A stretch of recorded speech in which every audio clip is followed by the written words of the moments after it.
You might know him as a UFC commentator, a stand-up comedian, the host of Fear Factor, or the mastermind behind the wildly popular Joe Rogan Experience podcast, which earns over 30 million downloads a month. But no matter how you know Joe Rogan, chances are there are still some things about him you don't know. Here's a look at the untold truth of Joe Rogan. He destroyed Carlos Mencia. Joe Rogan is almost solely responsible for ruining the reputation of once popular Comedy Central comedian Carlos Mencia. According to Rogan's blog, while hosting an event at West Hollywood's Comedy Store in 2007, Rogan made a joke about Mencia's reputation in the stand-up community for stealing other people's jokes.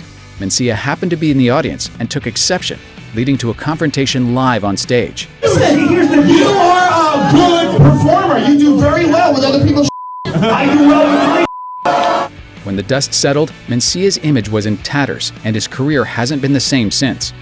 He hosted The Man Show. Created by Jimmy Kimmel and Adam Carolla, The Man Show aired on Comedy Central for 5 years from 1999 to 2004. But you may not realize that Kimmel and Carolla didn't host the show for its entire run, as Joe Rogan and fellow comedian Doug Stanhope actually hosted the last 2 seasons. Stanhope told Savannah Now the show was awful. It was so bad, we knew it was bad. They wouldn't take any of our ideas. He and Rogan blamed Comedy Central executive Zoe Friedman for watering down the show, with Rogan stating on his podcast that he felt a woman shouldn't have been running a show created for men.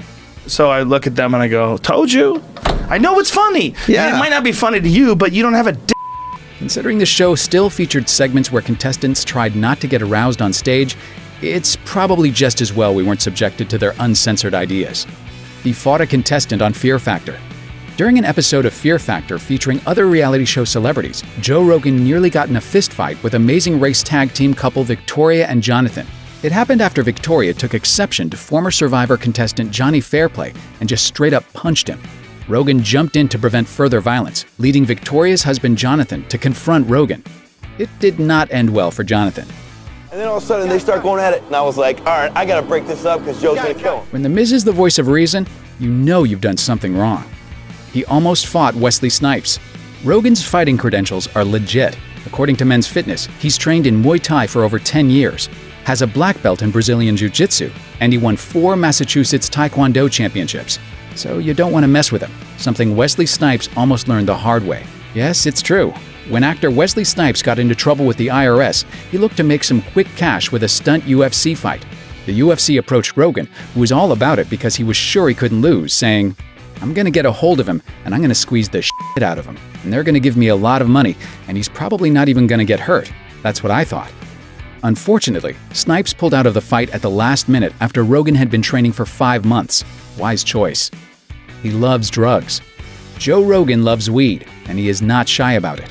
In fact, he's become one of the most vocal and influential marijuana advocates today, often hyping marijuana's medicinal and recreational benefits on both his podcast and his blog. I smoke it almost every day. Yeah. At least 5 days a week, I probably smoke weed. And it's not just weed. Rogan is also open about his use of LSD, DMT, and other psychedelic drugs.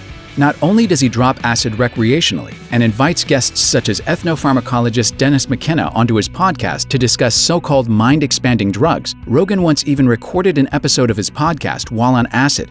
Now that's dedication. He's all about sensory deprivation. Rogan is a strong proponent of all things that he believes can expand the human mind, which includes not just drugs, but also isolation chambers. Invented by the late psychoanalyst John C. Lilly, sensory deprivation tanks allow a person's mind to roam free by completely divorcing it from external sensory inputs, such as smell, sight, touch, and taste. By floating in salt water that's been heated to body temperature, an individual inside an isolation tank literally feels nothing, allowing for powerful meditative experiences. Rogan warns, though, that an undistracted mind can go places you don't expect or want, saying that he's had quite a few experiences in there that were a little unsettling to say the least.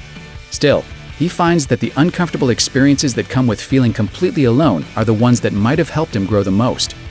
You just keep doing you, Joe. Thanks for watching. Click the grunge icon to subscribe to our YouTube channel. Plus check out all this cool stuff we know you'll love too.